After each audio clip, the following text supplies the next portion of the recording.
Welcome to today's video, and welcome to my page. I am the Dollar Bin Diver, and as my name suggests, I hunt comic books in dollar bins, 50-cent bins, and discount bins. Today, on my Bourbon and Comics series, I will be showing off a haul of comics I got from a half-price books and from a comic shop near that area that has dollar bins. And with the more comics you buy, you actually get a percentage let off. So I'll be showing off a few of the comics from that haul. But starting off here, we have the New Warriors, Black and Blue. I believe that's issue 44. This run I'm getting closer and closer to having completed. I think I still have 10, 12 comics, maybe less now. I'll have to double check.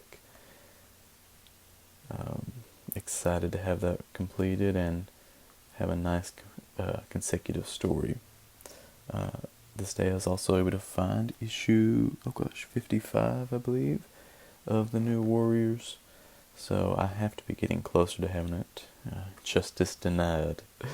I know it's a 90s goodness kind of storyline. Speaking of 90s goodness, here is Deathlock. In the later 20s, Deathlock was one of those characters. I don't know why. It was just a fun character to keep up with. Even before I got back into comic collecting, the depiction of him in Agents of S.H.I.E.L.D. was even a fun character. But moving on though, here is Night Thrasher, issue 18. Money Don't Buy, part 4. I believe I am actually getting most of this run completed, so I'm looking forward to getting to read that complete series here soon. Night Thrasher, obviously, as you can see, was associated with the New Warriors. They both came out in the 90s. Also, here we are, issue 21.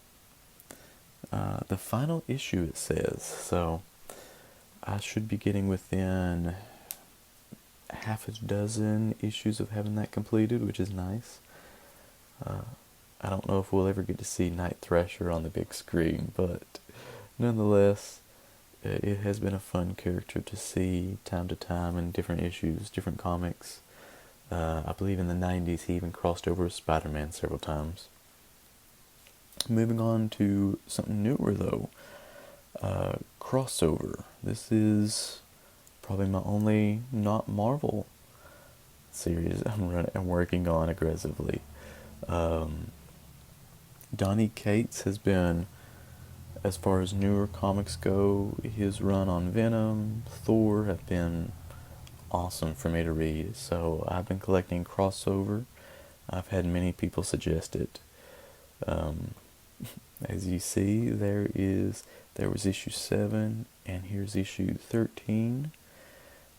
These have been not too difficult to find, thankfully. And because of that, I am within, I believe, just 2 or 3 issues of having this run completed for what is out. But moving on, here is Damage Control, issue 3, Acts of Vengeance. I have 4 issues of this run, but that She-Hulk cover just enticed me to grab it, especially in a less than dollar bin. Moving on though, here is Guardians of the Galaxy from the, I believe, the 90s run. This is issue 55, and you see Ripjack there on the cover. I want to say I heard rumors of Ripjack somehow becoming in the MCU here soon. I don't remember where I heard that from or where he was going to be. If you have any idea, feel free to leave me a comment, let me know. Moving on though, Sam Wilson, Captain America, issue number 1. Nick Spencer's run. We're going to get to see Sam Wilson as Captain America moving forward. I figured this was a great issue to have just to add to my collection. And of course, it's nice getting to read him as Cap. So here is an annual Daredevil, the Man Without Fear. You see a nice little page crease there on the cover, so no wonder it was in a less than dollar bin. But I am a sucker for these annuals, so for less than $1, I had to grab it so I can enjoy the story. I guess I don't get to enjoy the cover quite as much, but it doesn't seem to be a crossover, so hopefully a nice completed story there.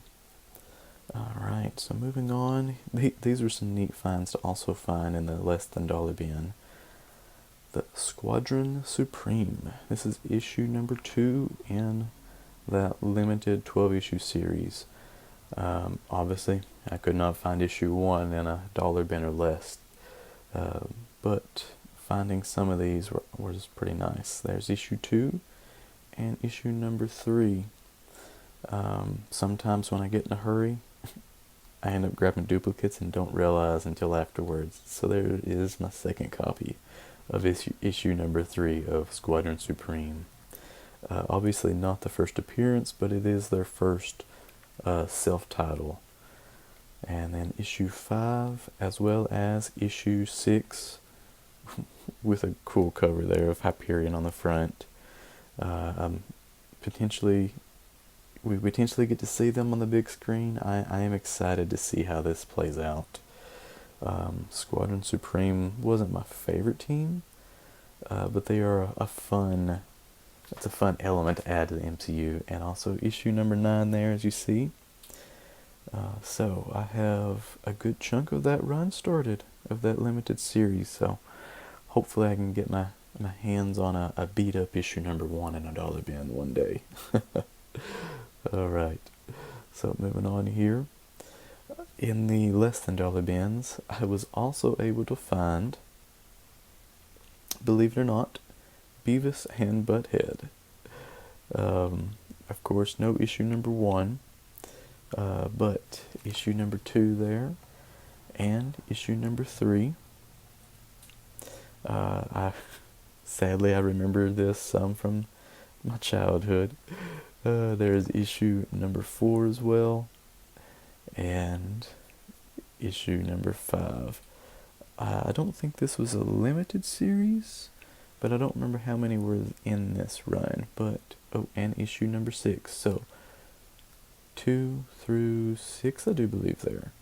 So just missing issue number 1 to have a good consecutive run. I feel even they are Marvel, so they are in my wheelhouse technically, but I figure those were different enough and neat enough that I had to show off. One of the bigger highlights in these dollar bins or less than dollar bins was Wonder Man number 1. I just really liked the cover. I liked that art style, and kind of had a feeling that we might see Wonder Man in the MCU. And then here we are, Marvel premiere featuring Wonder Man. This is, how does it have that? Wendy's first solo saga, and that is issue 55 of that Marvel premiere run. Awesome cover there. Looking like Superman almost. Alright, so here is the stack of my recent haul from that half-price books and from the discount bins. So, with these cheap comics, I had to choose a cheap bourbon. This is Kentucky Gentleman. Kentucky bourbon whiskey with natural flavors. Alright, if you're a whiskey drinker, you know, doesn't always mean a good thing. I will say it is a good bourbon for a good price that mixes well. Not exactly my favorite bourbon to drink neat, but I'm going to mix this up with something. Enjoy these comics. Thank you for watching. Like, subscribe, turn on notifications so that you can see when my next videos upload. Thank you.